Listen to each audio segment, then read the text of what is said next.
Mike,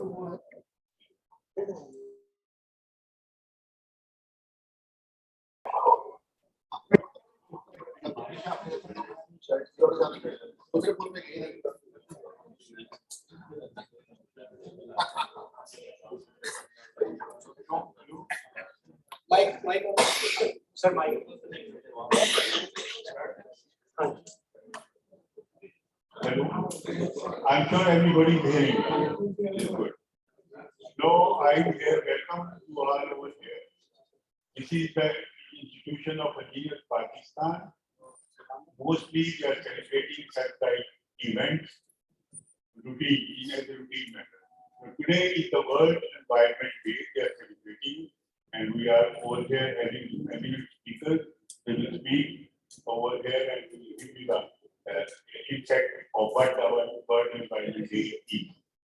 Okay, now I start the proceeding inside the investigation of the Holy Quran. Mr. Hamad Ashraf is requested to come over there and guide us in verses from the Holy Quran.